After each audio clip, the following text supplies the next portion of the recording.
bother you? I worked second shift, and I saw a lot of crazy shit. You go to work drunk.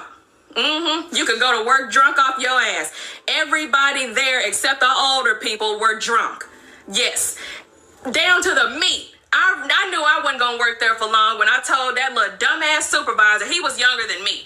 When I started working at Tyson, I was 23 years old. My supervisor was younger than me, so you know he was stupid as fuck. Anyway, I told him the meat was green and yellow and pussy, and it had holes in it, like deep holes. That's cancer. So when we showed that to our supervisor, it's like, run it anyway. If you got cancer and you ate McDonald's or wherever Tyson Foods distributed meat regularly, it was probably the motherfucking meat. I ain't lying. I said, oh, fuck. And then when it come out them big-ass cans, and I worked where you had to push the shit in this big-ass blender and push it on down the line. It was motherfucking terrible.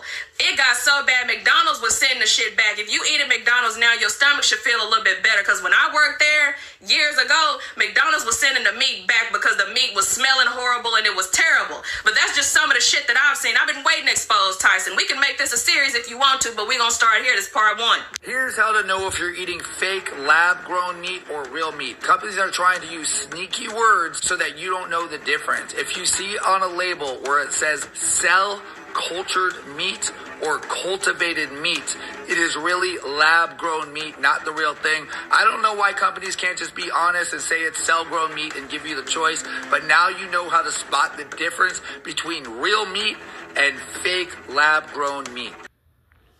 Ezekiel 4:13, and Yahweh said, even thus shall the children of Israel eat their defiled bread among the Gentiles, whither I will drive them. Right? In the NLT, then Yahweh said, this is how Israel will eat defiled bread in the Gentile lands to which I will banish them. Yet another reason why we need salvation, because clearly this food is killing us.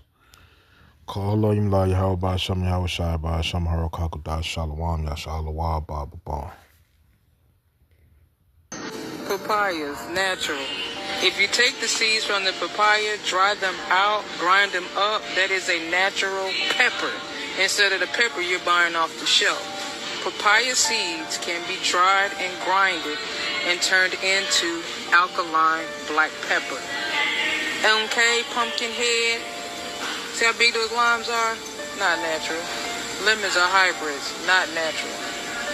Oranges, not natural. Grapefruits, not natural. The only orange that is natural is the Seville orange, sour orange.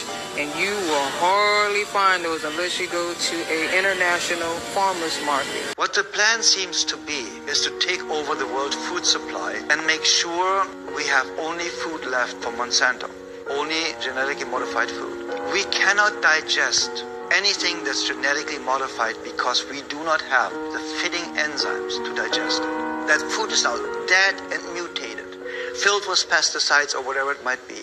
The body has no idea what to do with it. Keeps on producing enzymes. Digestion takes the most energy out of us. But now usually you digest for a certain amount of time and then you stop.